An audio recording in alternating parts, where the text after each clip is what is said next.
That's I kind of tried neat for our so audience as well to realize that we're all over the country. We've got experience that comes from east, west, north, south, everywhere, which is great. With that, respecting everybody's time, it's 1 p.m. Eastern time, so we'll go ahead and get our webinar started. Thank you, everyone, for attending. Appreciate it. And with that, good afternoon, everyone, and welcome to Expertise in Action. We're really glad you chose to spend the next hour with us. Yeah, so in today's conversation is designed specifically for owners who are thinking about either exiting or potentially growing their business. So you guys are kind of probably asking yourselves one of two questions. The first is, how do I grow my business so it doesn't entirely rely upon me? Or on the other side of the fence, it could be, how do I make sure I'm ready if I decide to exit? What we see all the time is owners believing that there are two separate paths when the reality is the strongest exits are people that plan to grow their business and are growing their business. One actually prepares for the other. It absolutely does. And we're going to introduce to you two different owners of a company today. So they're going to be David and Mike. And as you listen today, we encourage you to think about where you fall in the timeline. Are you thinking more like David's thinking? Are you thinking more like David's thinking? Or do you kind of identify with both of these gentlemen? There you go. And we'll move quickly. We're going to keep our answers practical, give you a perspective from each advisor in the panel. And at the end, we'll share an optional next step for those who want to apply what they've learned today in a deeper way and in a way that applies to their business. Absolutely. Now, Dan, you did mention that all of our panelists are all over the country. So would you mind just doing a quick intro so that everybody knows the players in our game today? Absolutely. Absolutely. Of course, my name is Dan Brindle, and I'm a partner with a company called Financial Strategies Group. We're one of the nation's leading advanced planning firms. We work in the advisory space with over 1,000 financial advisors, and we help them with estate planning, tax, and risk mitigation strategies. Brittany Green, who is also a host today for us, she is the founder of Green Appraisal. She's a certified valuation analyst, and she helps business owners turn their financials into clarity, confidence, credible business value. Mr. Ray Croft, who could not join us today, unfortunately, he's had some technical difficulties. But Mr. Ray Croft is an exit planner. He spent 21 years in the trenches with business owners and was honored to be nominated as National Exit Planner of the Year by the Exit Planning Institute, which is a big deal. And he's part of our team as well. Mr. Jason Harris is our financial advisor. He's a top financial advisor with Equitable Advisors. Jason has owned and operated and sold 3 LLCs, which gives him a unique perspective in the business market. And he's running his own firm, providing him with valuable insights and challenges that business owners face every day, so he can look at it from their perspective as well. Marcy Connell is a HR and talent strategist. Marcy's firm, Tagro, works with business owners and human resource teams to design and implement people strategies that protect business value and continuity. Kristen Carlson is a elite business coach. She's a focal point business coach. Kristen was leading large technical teams in the corporate world, and she leverages both her corporate and her athletic experiences to help business owners with best-in-class organizations. Barry Fay is an EOS implementer. Barry uses his 30 years of business experience coupled with the EOS, which is the Entrepreneurial Operating System platform, to give business owners the all-important freedom they need. Jake Witta is an M&A advisor, and this is very interesting. Prior to being an M&A advisor, Jake spent 20 years in manufacturing and is a co-inventor of the iconic black and yellow plastic storage containers that are sold in major retailers across the country. Everybody knows those. Debbie Babb. Debbie is an estate planning attorney. Debbie uses her 31 years of legal experience to advise her clients regarding their estate planning needs so that their loved ones stay out of court and stay out of conflict. So this is an experienced, very talented team that we have here today for our audience. Yes, we are so lucky to have everybody that is here. We love this team. And so let's jump into, and I want to introduce you to the company that is going to the basis of the questions that we share with you today. So all the names have been changed to protect the innocent. We are going true law and order fashion today. So the company that we're going to discuss today, we're going to call Lone Star Precision Fabrication. Now, Lone Star Precision Fabrication is a light manufacturing business that is located in my fair state of Texas. And they specialize in custom metal fabrication for construction and energy clients. So they're a squirreling industry that's historically been strong and essential and also pretty resilient despite things that happen economically and things of that nature. Now, the company has been around for 21 years and it was founded and built by a single owner, and he still operates that business to this day. And over those 2 decades, Lone Star has grown into a very real, very successful operation. So much so that their revenue was approximately about $8.5 million last year with an EBITDA. And I know everybody's heard the term EBITDA, but what that acronym stands for is earnings before interest, taxes, depreciation, amortization. I know everybody is kind of like, what does that actually mean? That's what the acronym actually stands for. And in this company, it was about $750,000. Now, they have 42 employees, and don't scare that off. This team works with all size businesses. I know 42 employees seems kind of big, but the ownership is 100% owner operated. So from the outside, this looks like a classic American success story. The founder built a solid company, created jobs, generated consistent cash flow for more than 2 decades. And I know some of you on this call are probably sitting in that same seat, and congratulations to all of you who have done so. So now let's introduce you to the 2 owners. Dan, can you tell us about David? Yeah, absolutely. David Mitchell, 57 years old, just about my age. He's the founder of the company, and he's actively running day-to-day operations. That's a very important hint. His goal is he wants to sell, or he wants the business to run without him. And he wants it to be without him running in 2 to 3 years, and he might want to sell in 4 to 5. And so David's partner is Mike Meadows. Now, Mike is a little bit older at 65 years old. He's a senior owner, so he does have some equity in the business, and his focus is more on succession, and he's liquidity focused. So he wants to keep cash in the business so they can pay bills as they come due, things like that. Now, Mike's goal is a little bit different. He wants to reduce risk, which all of us want to be, are probably pretty risk averse. I don't know, somebody was mentioning going skiing earlier. I don't know how risky that is, but we all want to be pretty risk averse. But he also wants to protect what he's built, and he wants to be ready for an exit if it happens sooner rather than later, because we all know that life happens. Now that we have all the players in our case study, let's get straight to our panel. Remember to keep in mind both David and Mike's profiles and think about where you fit in your business in regards to that. So starting off with the first question, if I stepped away from my business for a few months, would it really keep running, or would things start to fall apart? That's a question from David.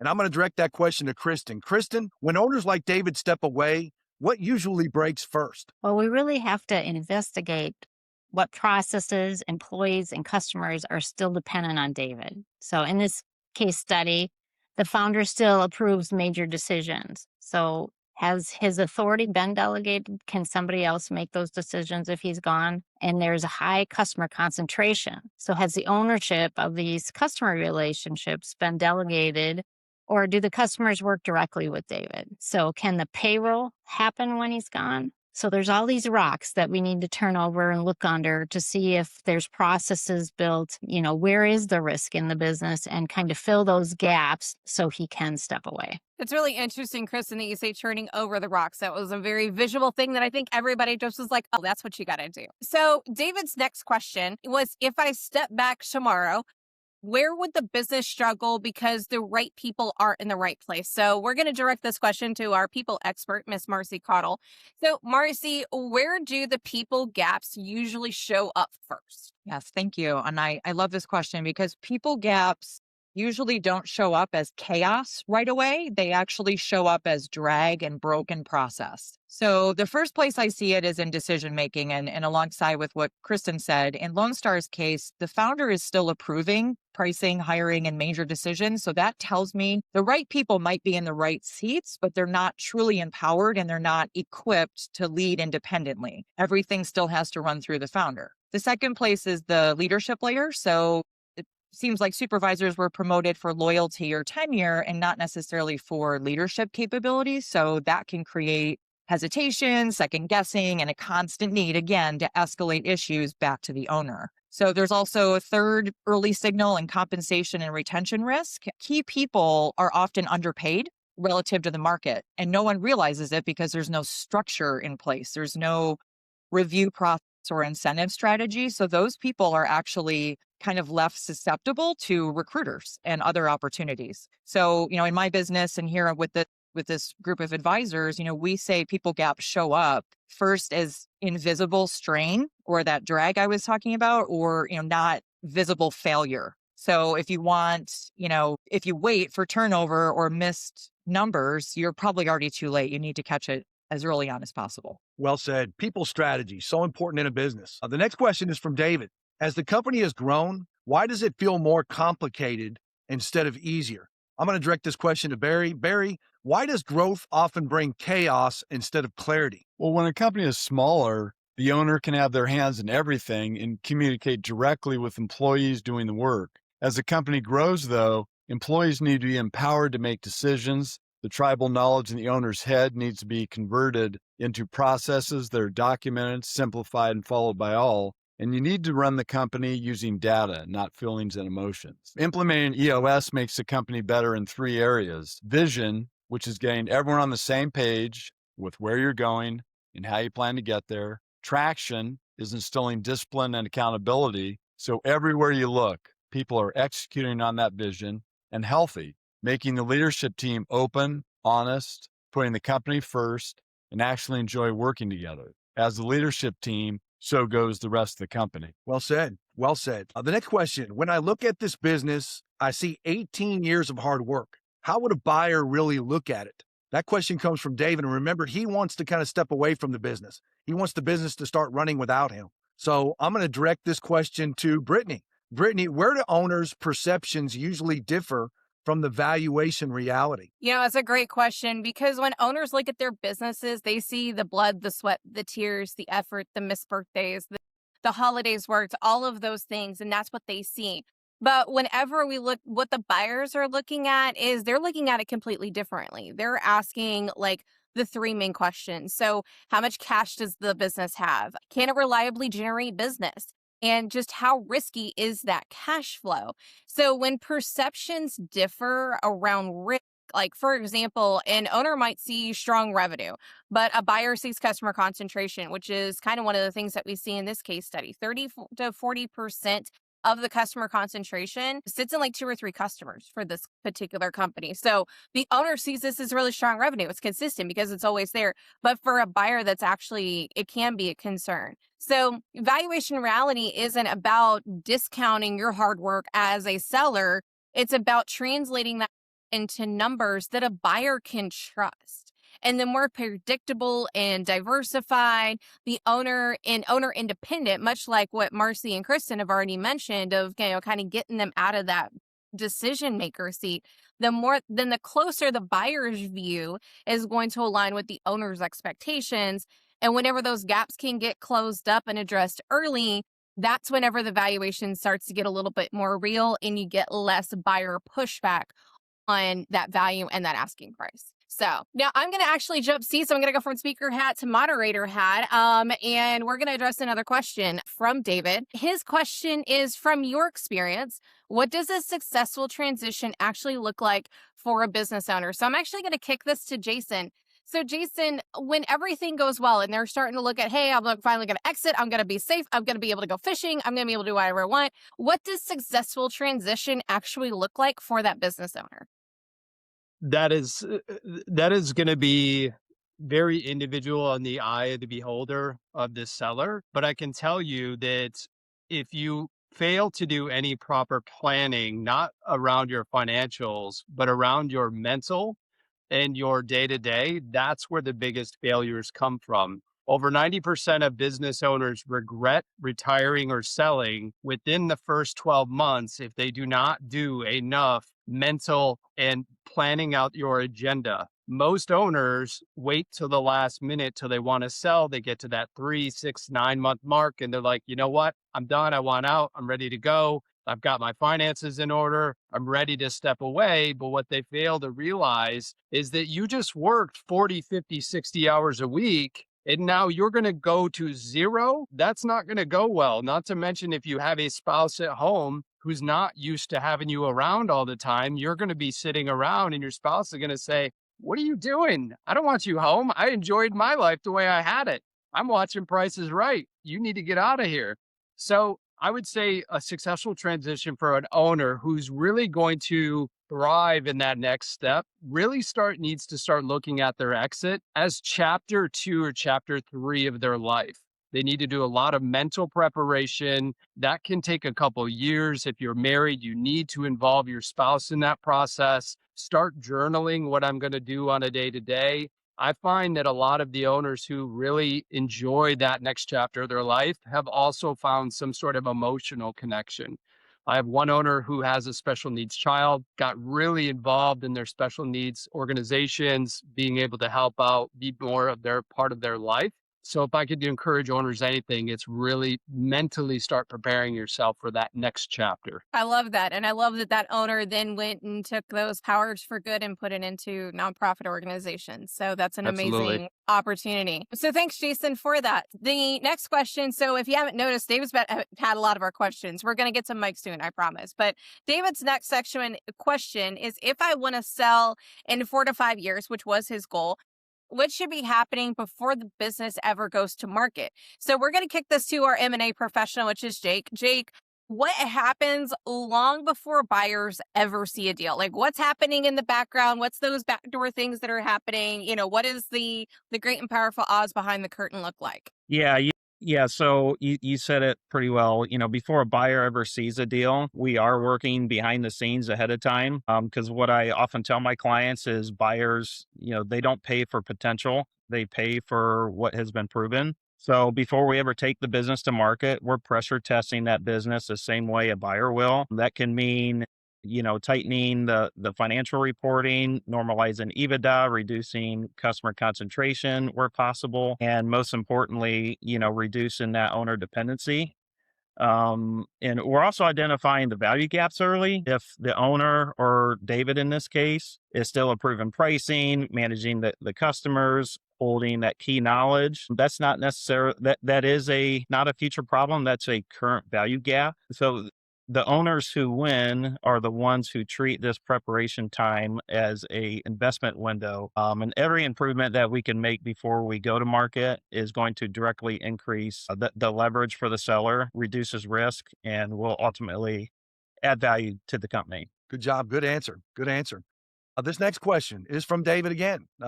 David's a very curious person wanting to know answers, and he came to the right place for answers. So how do I know if selling the business would actually give me enough to retire the way I want? Jason, how do owners realistically define enough? So financial advisors and attorneys, we love the word depends, right? It all depends. It's going to depend on your situation. A lot of times it can come down to the math, but I can tell you most owners who I first meet with have an idea, and to what the panel has said, sometimes can be an emotional connection to their business or what they actually think that value is worth. Until you've actually sat down with Brittany or even Jake and we said, okay, what is my company actually worth? What can it get for on the market? That will kind of help build the foundation of what we think you can get on your exit. And then the next step is going to be to identify your wealth gap. How much have I already accumulated? Where do I need to be based on the retirement lifestyle I want to have? And what is that gap? If that valuation, that number that we got from Brittany says you're worth X, or you're going to walk away with X or potential X, and we need twice that, that's where we got to get the team involved. And we need to figure out, okay, we got a real problem here. We need to double your multiple. So we got to put in a lot of work. This may take longer than we expected, but it's a critical step. But that wealth gap cannot be identified until we actually have some numbers to work from. And Jason, the person's wife watching The Price is Right is really not going to help the situation, is it? You referenced that in the No, previous. not at all. Involving them in the process, your spouse is another key critical step. Absolutely. I have watched my fair amount of The Price is Right while I've been sick, and I've gotten pretty close on some numbers. I'm just saying. Now, I also agree with Jason that you want to get your foundational numbers, and I'm not just saying that as the valuation analyst in the room. You want a solid foundation for all of your planning. So I second Jason's answers. But he also mentioned attorneys, and so we're not going to kick over to our attorney that's here today. Debbie. So, Debbie, we're going to actually have a Mike question now. I know David got his time in the limelight. It is now time for Mike to emerge. So, Debbie, Mike's first question is, I'm still involved in the business. So does estate planning really matter right now? So, Deb, why should owners like Mike start earlier than they actually think they need to? A great question. Estate planning isn't about whether you're stepping away today. It's about what happens if you can't be involved tomorrow. The business doesn't pause for a death or a hospital stay, a stroke, cognitive decline, or even just needing a few weeks off. And incapacity is the risk most owners underestimate because it's often much messier than death. The owner is still alive, but decisions need to be made and they need to be made quickly. Emotions are high. If there's not a plan in place, people don't know what they should be doing or what they need to be doing.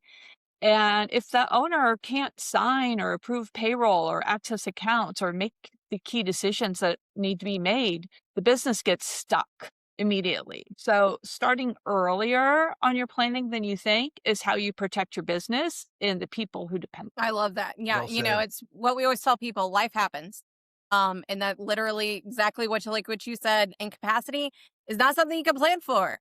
So I love your answer. Thank you so much, Debbie. So Mike's next question is, how do I know if our buy-sell agreement is still valid, properly funded, and actually works today? So Dan, you are in the hot seat, sir. So why do buy-sell agreements need regular review and funding checks? Like not like a check, like we're going to write the check, but like a check-in. They absolutely do. They absolutely do. But let me start with, the first thing is the only way to know is to stress test it. You've got to literally look at the buy-sell agreement, and see, is it legally current? Is it aligned with today's ownership and valuation of the company? Is the funding actually in place? Is it affordable and structured correctly? Would the money show up fast enough in a buy-sell agreement? That's also a big point. Most owners discovered their agreement exists on paper, but hasn't been synchronized with real-world changes. That's what right professionals like us can help answer or bring clarity to. So why regular reviews? Because the buy-sell agreement is a living document. Businesses grow, partners change, values rise, taxes shift, or tax laws shift. I'll give you a good case in point is there's a Connolly ruling that came down from the Supreme Court within the last year that made a major change to entity purchase buy-sell agreements.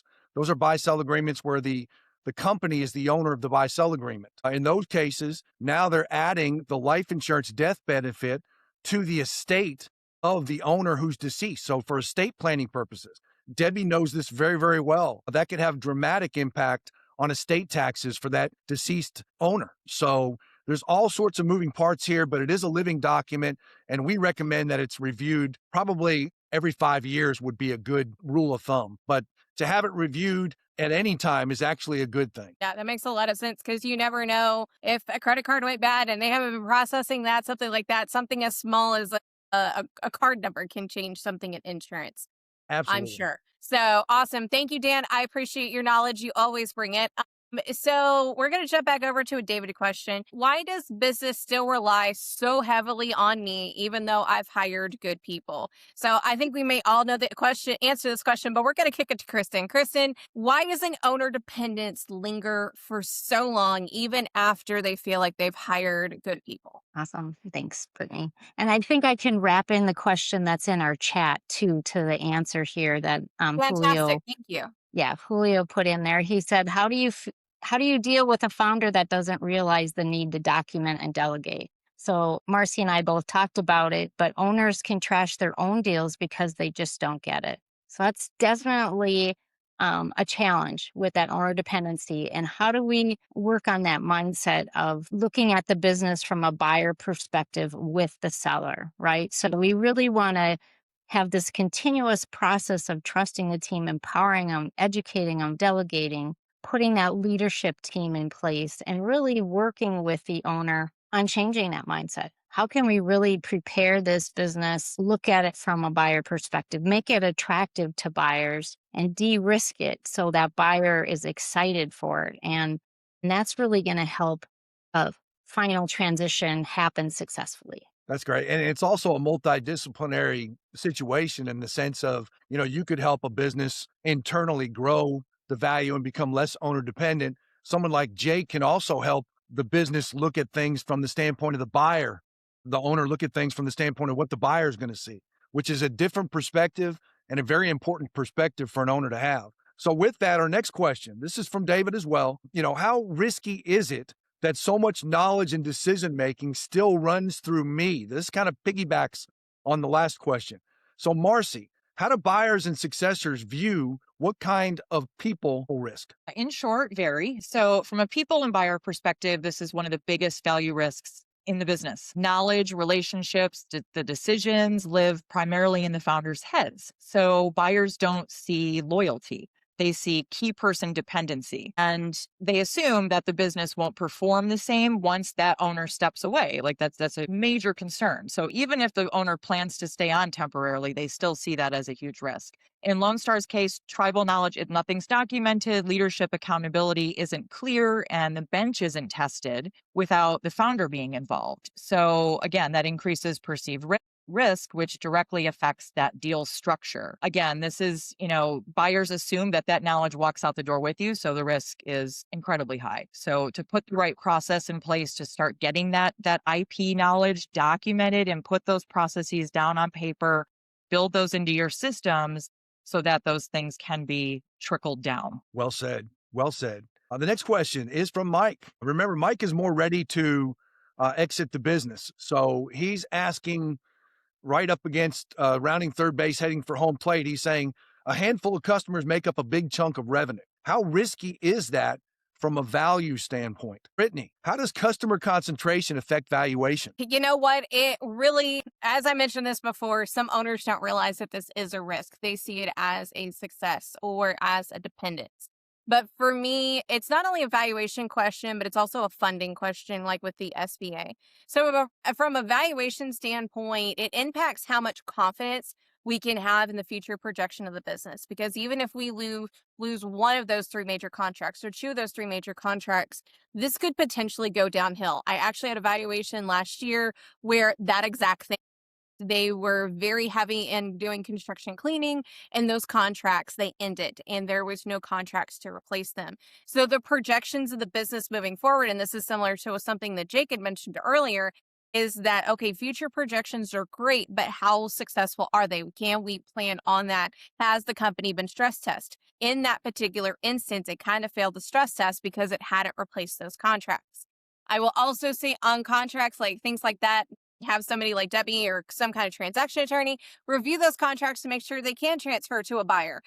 But on the funding side of things is that it also causes the SBA to give pause. If there is a high customer concentration, they see it as a lending issue because they have the same perception of if one or two or even all three of those reoccurring customer contracts, those that high concentration, if they leave, what happens? If we don't have a plan to have those in place, or there isn't a pipeline of future business sitting there, we had that happen with a company in New York. They had ones that were ending, but we had a list of 20 of them that were going to start. We had signed contracts. We knew they were all good. So some of that we could depend on. SBA is going to have a little bit more confidence into that.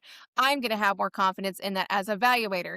If we don't have that list, it does create some issues and some hesitancy to put a premium on that particular company. Well said. Well said. We've got a question now from David. Actually, Mike could have asked this question as well. But what are the biggest differences you see between owners who plan early and those who wait until they feel ready to sell? I'm going to direct this question to Jake. Jake, what patterns show up consistently between early planners and last minute sellers?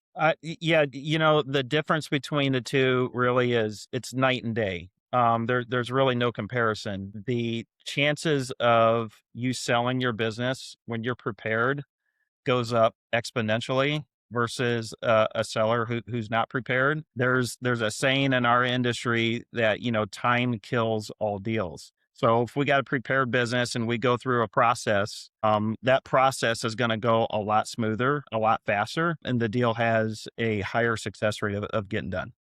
No, absolutely. Absolutely. I think everybody agrees with that. Next question. This question is from Mike. Why should we just sell the business why shouldn't we just sell the business ourselves or accept an offer if someone approaches us? I'm going to direct this question again to Jake. I think you're the best one to answer this. Jake, what risks do owners underestimate when they go it alone? Yeah, so we as M&A advisors, we're going to assist with preparing the business to take it to market. We're going to create the marketing collateral. We're going to be building a buyer list. We're going to be running a confidential marketing process. We're going to be screening buyers, negotiating, helping with due diligence and the transaction management to make sure that the deal gets done. And I think the biggest risk owners underestimate is how much time all these things actually take. Another risk that comes with that is deal fatigue. You can get burnt out pretty quick. Unsolicited offers may feel flattering, but without competition, buyers are in control of the process and they have all the leverage. And a lot of buyers are doing this for a living, and most owners only sell one time in their life. So when owners go in it alone, they're often negotiating against themselves without really realizing it. So the question is, can they do it alone? I'd say the majority of folks, they're not doing their taxes themselves. They're not doing their wealth management themselves. They're not doing their own legal counsel. So, really selling your business shouldn't be any different. And really the true cost of going in it alone is, it's difficult to see up front.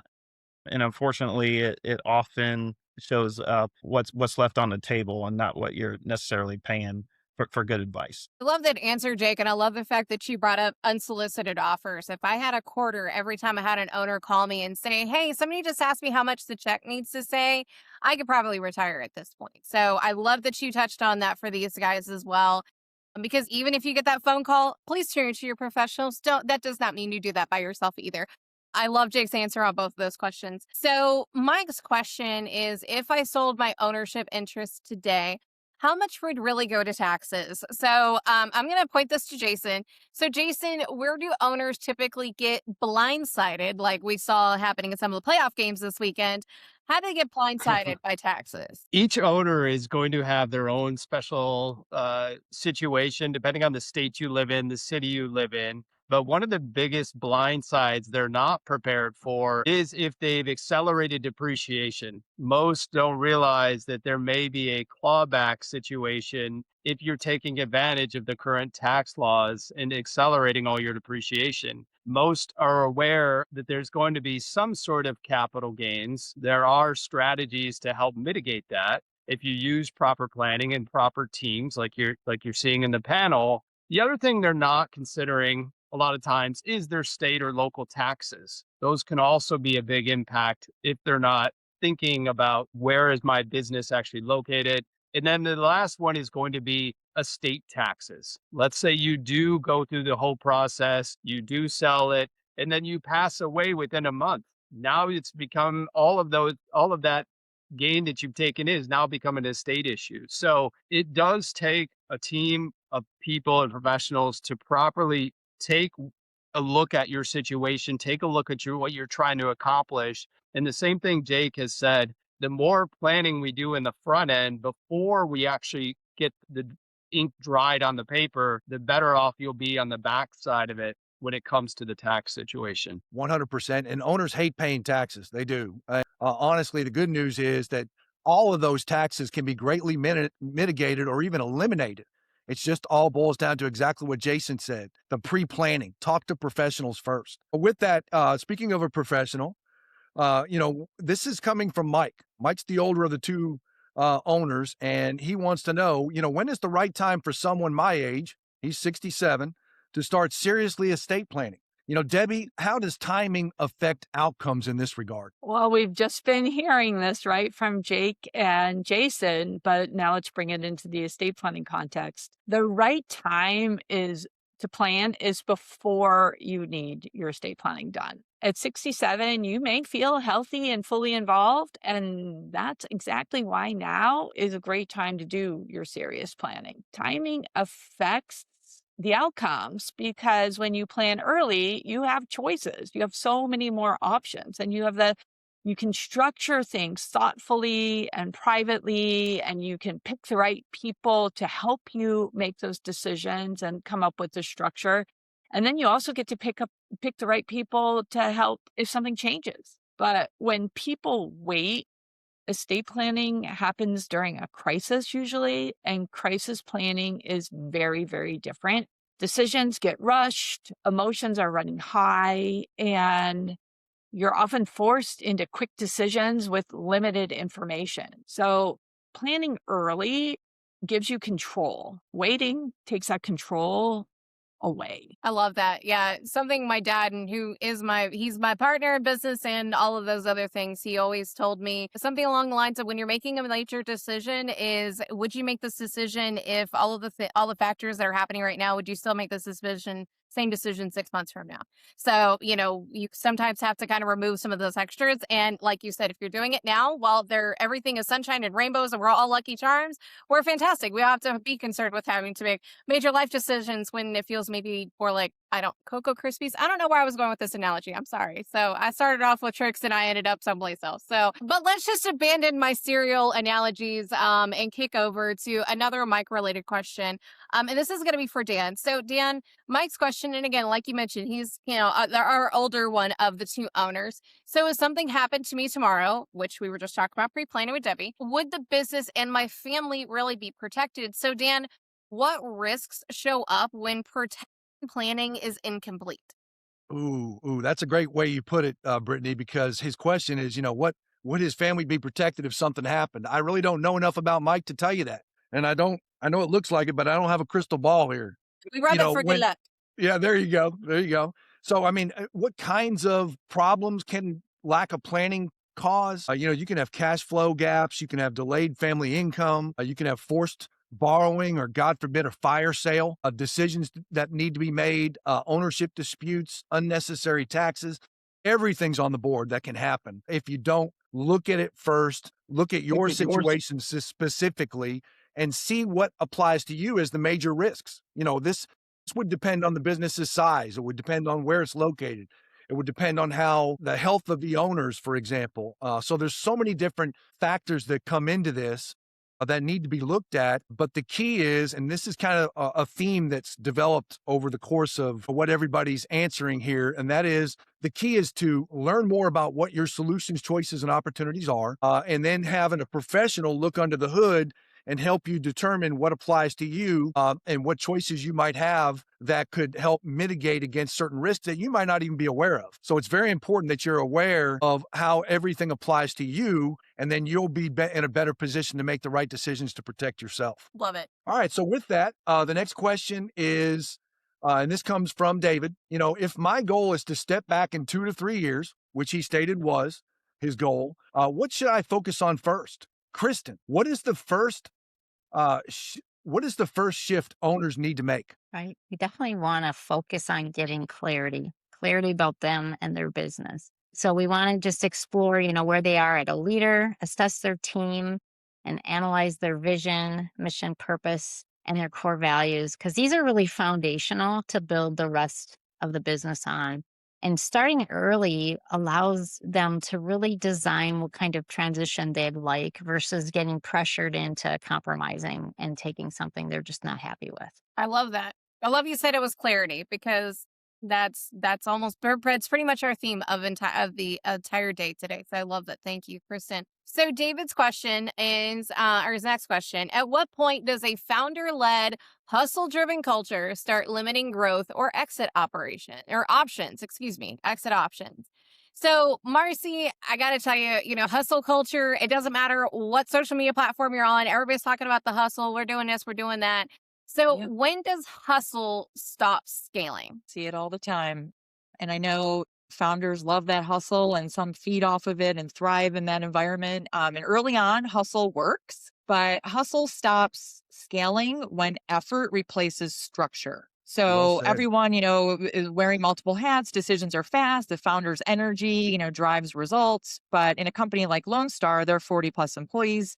That same hustle can become a constraint. So things can really get away from you. So you see it when leaders wait for direction instead of owning outcomes. They have to wait for decisions to be answered.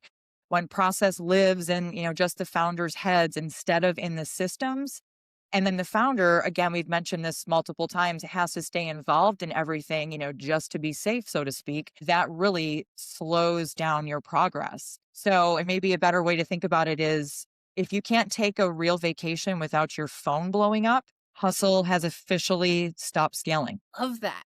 Yeah. I love Yeah. that. I like that analogy even. That's good. So the next question is from David, and it's in regards to the entrepreneurial operating system, something David knows something about. And he's asking if the company had EOS fully in place, would that really matter to a buyer? Barry, what signals does EOS send to the market? So implementing EOS is the single best way to increase the valuation of a business. So in any industry at any given time, there's a range of EBITDA multiples. When we talked about EBITDA earlier, it's kind of a proxy for profit of a business. Companies trade in a range of multiples. For example, an HVAC contractor business might have a multiple range of 4 to 8 times EBITDA.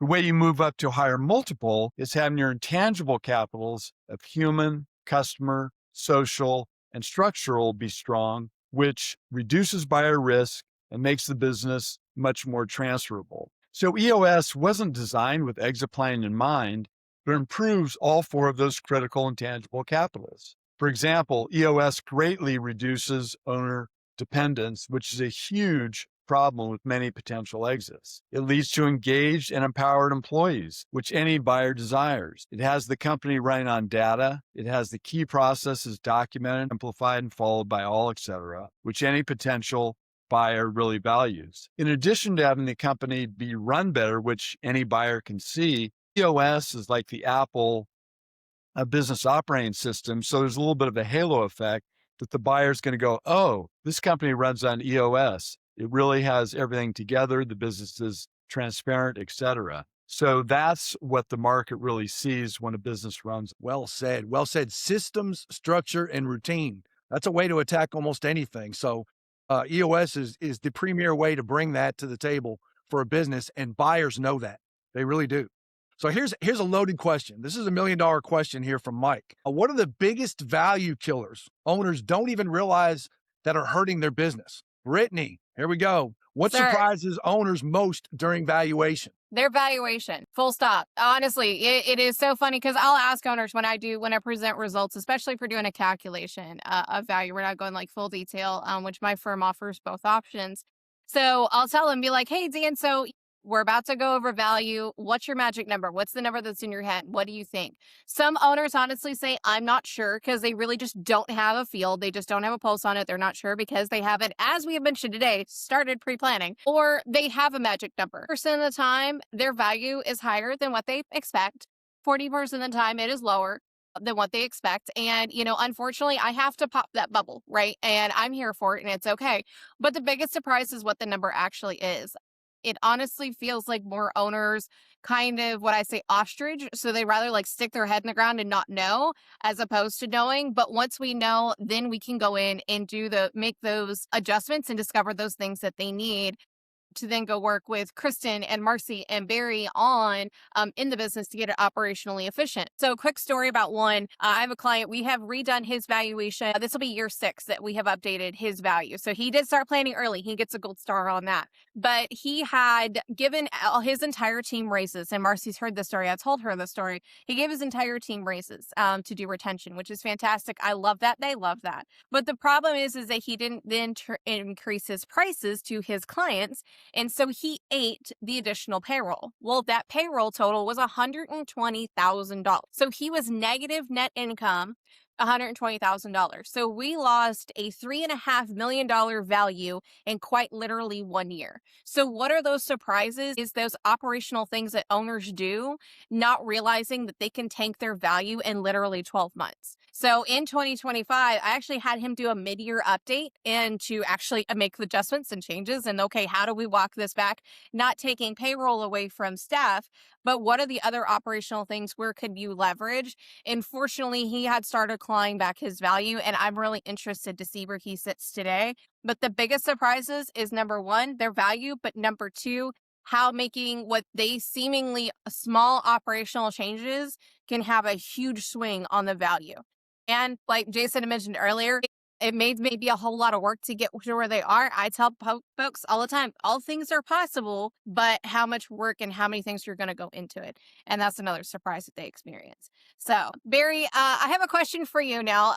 I know you gave us a fantastic breakdown about EOS, but here's Mike's question. Remember, Mike's our 65-year-old owner. So, what are some of the biggest surprises, other than their evaluation, owners run into when they finally start thinking seriously about an exit? So, Barry, what catches owners off guard most when they start looking under the hood? They've popped it, they looked at it, they're like, that is an engine. What are those things? Well, a lot of these things have been brought up by a lot of you earlier in the panel. But one of the things in this, I'll jump off that personal planning in terms of it's nothing to do with the business. But a lot of times what kills deals is the owners get cold feet because they haven't done planning. What are they going to do after they exit? Golf and traveling, that wears off pretty soon. So as they get closer, that's one of the things that comes up as the owner, even Mike, who said, hey, maybe he wants to exit. But then as it gets closer, he's like, oh my God, what am I going to do tomorrow? So that's a huge thing that Jason talked about earlier. With regard to the business, so many things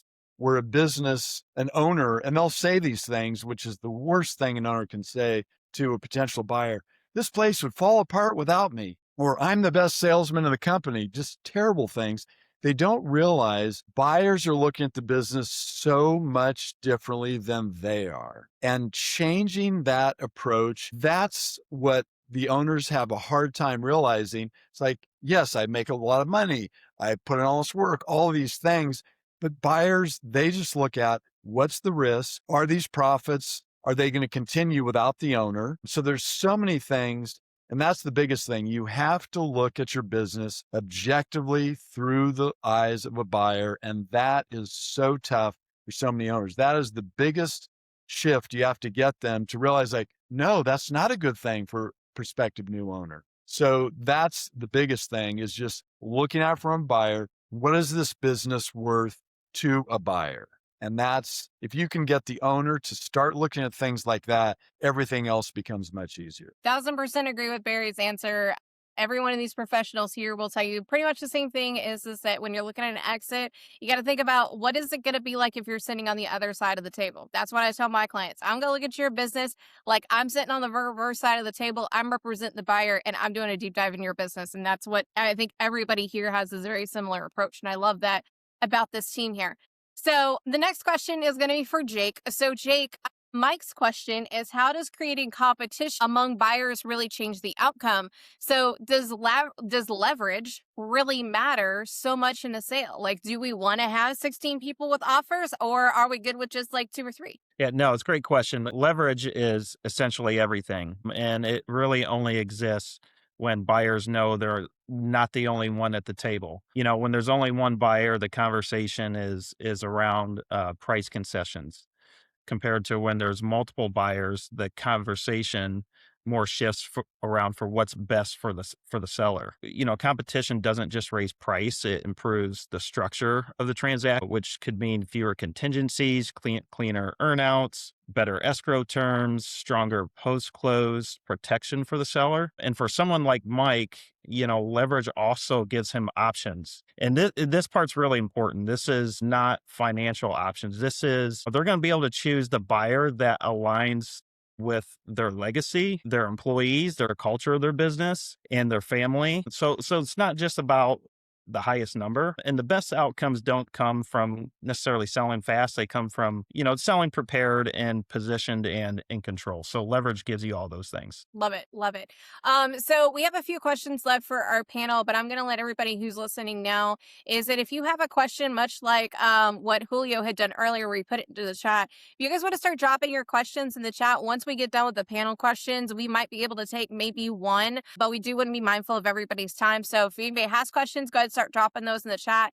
If we don't get to your questions today, whoever your question is directed to, that panelist will actually reach out to you to get you an answer to your question. So we're not going to leave you hanging, I promise. So Jason, Mike has a question for you. So Mike is asking, after selling, how do I protect what I've built and avoid financial mistakes? So what post-sale risks catch owners by surprise? I know you kind of touched on a couple of these already in a previous question, but kind of like wrap it all up in a bow for us. We've said it 100 times on this panel. pre-planning, right? We I love have it. to start visually pre-planning your next chapter. Is that going to mean travel? Is that going to mean golf? What is that going to entail? Is it mean relocating? Do we have to purchase a new home? Are you interested in buying another business? Maybe just something part-time or something small that you're interested in. All that's going to require capital. Most owners, they don't take the time to start thinking about what actually that's going to look like. And I actually had one owner run into this situation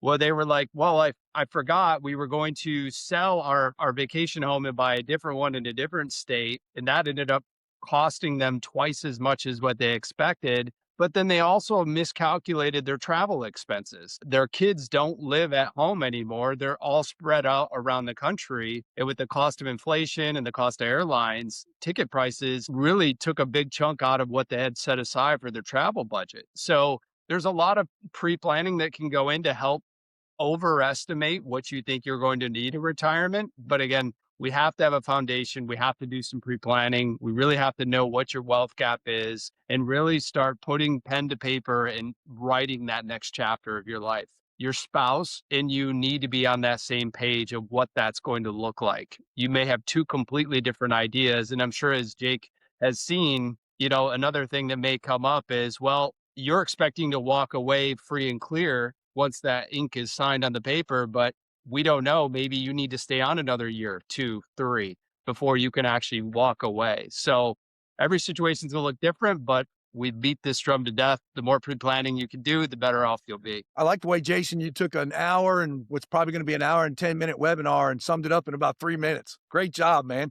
It is a mantra, pre-planning, but it's the right kind of pre-planning too. And that's where going to the right disciplines and the right professionals make all the difference in the world. So very well said. He asked him to put a bow on it, and he did. He brought it home. He did. I mean, I'm very impressed, very impressed. Well, now we're going to go and switch the topic to pre-planning. And the topic now is going to be directed towards Mike's question, which is, what is the biggest mistakes owners, Mike's age, which he's 67, make by waiting too long? Debbie, what problems show up when estate planning is delayed? In other words, they don't pre-plan. The biggest mistake is waiting until something forces the plan. When estate planning's delayed, what shows up is vulnerability. We've talked about this all morning.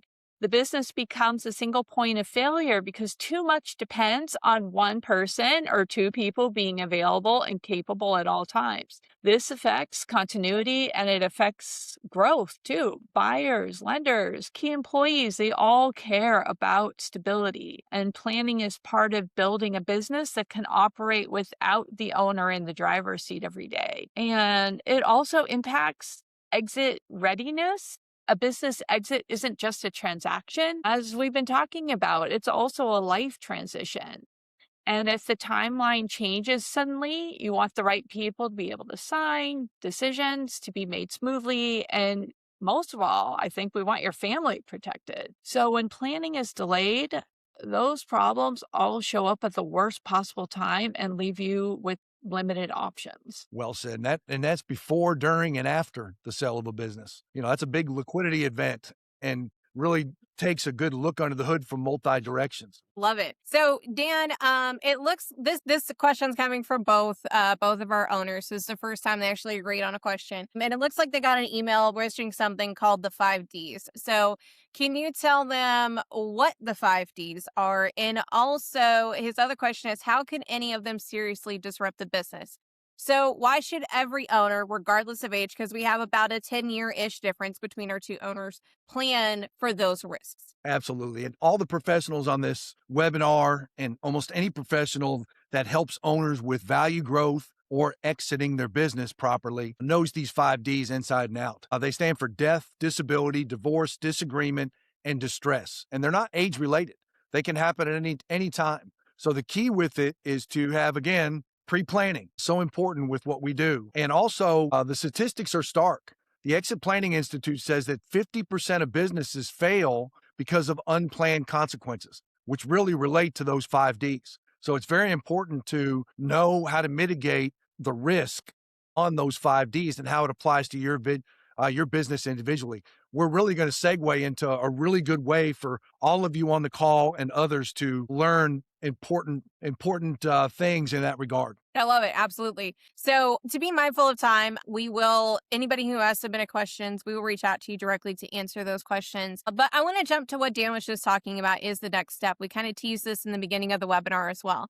So everything that you've heard about today does tie to one thing that Kristen had mentioned, which is clarity. Clarity around what your business is worth. Where is it located? What is the clarity for your next step in your plan? Where are your risks? But insight alone does not change outcomes. Just because you've heard, oh yeah, I need to do all of those things, is not necessarily going to change your outcome because you don't know what steps to take. So that's why we want to share with you what we believe is your next logical step for those of you who have stayed with us today.